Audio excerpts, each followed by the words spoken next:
పరీక్షిత్ మహారాజా, జమదగ్ని కుమారులలో ప్రముఖుడు కమలలోచనుడు అయిన పరశురామ భగవానుడు రాబో మన్వంతరమున సావర్ణి వేద ప్రవర్తకులైన సప్తర్షులలో ఒకడై వేదములను విస్తరింపజేసి ఖ్యాతి వహించును. ఆ స్వామి ఎవ్వరినీ ఏమాత్రము దండింపక ప్రశాంత చిత్తుడై నేటికి మహేంద్రగిరిపై వెలసిల్లుచున్నాడు. సిద్ధులు, గంధర్వులు, చారణులు మున్నగు దివ్యజాతుల వారు ఆ మహానుభావుని చరితమును మధుర స్వరములతో గానము చేయుచుందురు.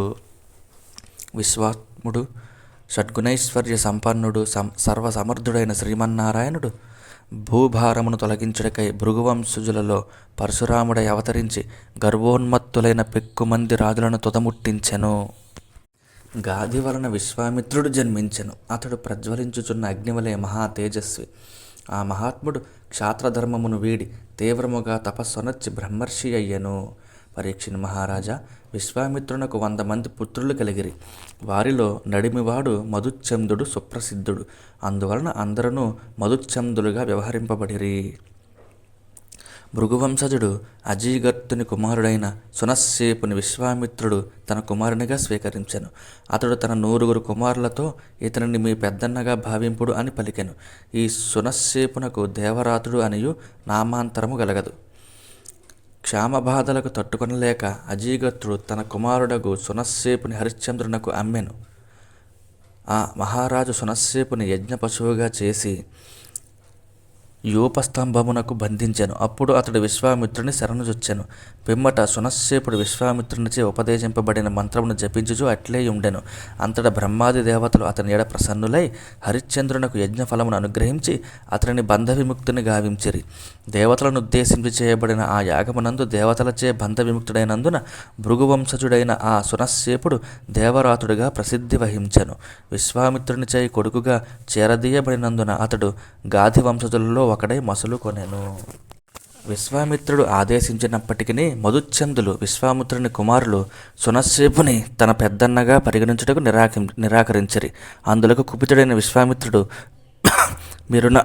మీరు నా ఆదేశమును పాటింపనందున అందరూ దుర్జనులకు మ్లేచ్ఛులు కండు అని వారిని శపించెను. అంతట విశ్వామిత్రుని పుత్రులలో నడిమివాడగు మధుచ్ఛందుడు తన 50 మంది తమ్ములతో కూడి తండ్రితో, తండ్రి, నీవు ఆదేశించిన రీతిగా మేము అందరము ఈ సునస్సేపుని జ్యేష్ఠ భ్రాతగా గౌరవించదము అని పలికెను. పిమ్మట వారు సునస్సేపునితో, మంత్రద్రష్టవైన నీవు మాకు పెద్దన్నవు, మేము నీకు తమ్ములమై నిన్ను అనుసరించదము అని తెలిపిరి. అందులకు విశ్వామిత్రుడు సంతృప్తుడై, మీరు సునస్సేపుని అన్నగా గుర్తించితిరి. మీ వలన నేను ఒక సుపుత్రుని పొంది ధన్యుడనైతిని కనుక మీరును సుపుత్రులను పొందుదురుగాక అని మధుచ్ఛందాదులను 50 మందిని ఆశీర్వదించాను. పిదప విశ్వామిత్రుడు వారితో ఇంకను ఇట్లనెను. కుశిక వంశజులారా, ఈ సునస్సేపుడు దేవరాతుడను పేర కౌశిక గోత్రజుడేయగును.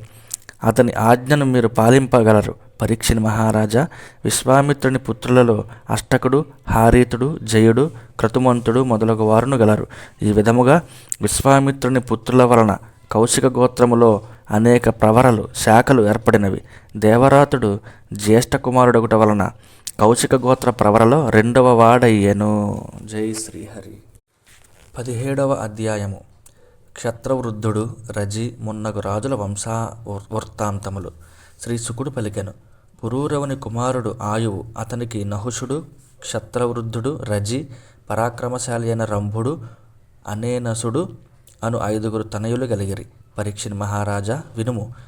క్షత్రవృద్ధుని సుతుడు సుహోత్తుడు, అతనికి కాశ్యుడు, కుషుడు, కృత్స్న మధుడు అను 3 పుత్రులు కలిగిరి.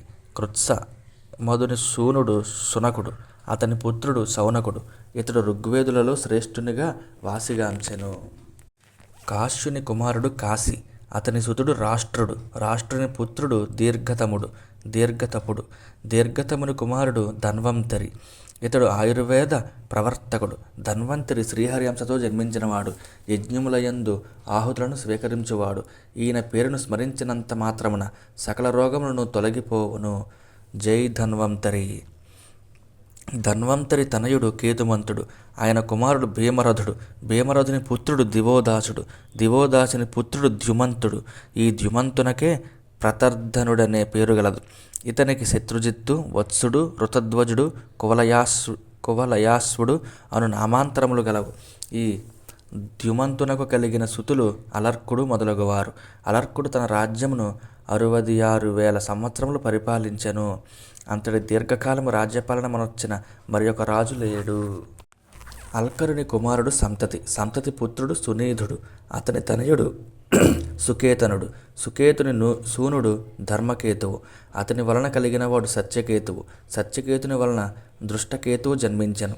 సుకుమార మహారాజు ఈ దృష్టకేతుని తనయుడు. సుకుమారుని వలన వీతిహోత్రుడు, అతని వలన భర్గుడు కలిగిరి. భర్గుని కుమారుడు భార్గభూమి.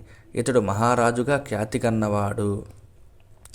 ఇంతవరకు క్షత్రవృద్ధుని వంశములోని వారు కాశీ మొదలగు వారిని గూర్చి వివరింపబడినది.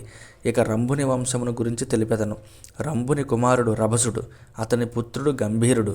గంభీరుని తనయుడు అక్రియుడు. అక్రియుని భార్యయందు బ్రాహ్మణ వంశం ఏర్పడెను. ఇక అనేనసుని వంశమును గూర్చి వినుము. అనేనసుని కుమారుడు శుద్ధుడు. అతని సుతుడు శుచి. శుచి వలన త్రికకుదుడు. అతని వలన ధర్మసారథి జన్మించరి. ధర్మసారథి కుమారుడు శాంతరయుడు. అతడు సంతాన ఆపేక్ష లేనివాడై ఆత్మజ్ఞానముతో కృతార్థుడయ్యను. ఆయువు తనయుడైన రజి వలన కలిగిన వారు 500 మంది. వారు అందరూ తేజోమూర్తులు. రజసుడు దేవతల అభ్యర్థనపై పెక్కుమంది దైత్యులను సంహరించి ఇంద్రునకు స్వర్గాధిపత్యమును నిలిపెను. అంతటా ఇంద్రుడు ప్రహ్లాదాది శత్రువుల వలన ప్రమాదమును శంకించుచు సర్వాధికారమును తిరిగి రజసునకే అప్పగించి ఆయన పాదములను ఆశ్రయించెను. అంతేగాక అతడు దేవేంద్రుడు తన రక్షణ భారమును కూడా ఆ రజస్సుని పైననే ఉంచెను. రజస్సుని మరణానంతరము ఇంద్రుడు కోరినప్పటికీ రజస్సుని పుత్రులు స్వర్గాధిపత్యమును ఆయనకు అప్పగించలేదు. అంతేగాక యజ్ఞ భాగములను కూడా వారే అనుభవింపసాగిరి. పిమ్మట దేవతల గురువగు బృహస్పతి ఇంద్రుని ప్రార్థనపై అభిచార హోమములను నడిపెను. దాని ప్రభావమున రజసుని కుమారులు ధర్మ మార్గ భ్రష్టులైరి. పిమ్మట ఇంద్రుడు వారిని అనాయాసముగా తుదముట్టించెను. వారిలో ఒక్కరు కూడా మిగులలేదు. క్షత్రవృద్ధుని మనుమడు పౌత్రుడు అయిన కుశునకు ప్రతి అనువాడును, ప్రతికి సంజయుడు, అతనికి జయుడు జన్మించిరి. జయును తనయుడు కృతుడు. అతని పుత్రుడు హర్యవన మహారాజు. అతని సూనుడు సహదేవుడు. సహదేవుని తనయుడు హీనుడు. అతని సుతుడు జయసేనుడు. జయసేనుని వలన సంకృతి జన్మించెను. సంకృతికి జయుడు కలిగెను. జయుడు మహాసురుడు, మహారథి. వీరందరూ క్షత్రవృద్ధిని వంశము వారు. ఇక నహుషుని వలన వర్ధిలిన పరంపరను గూర్చి తెలిపెదను వినుము.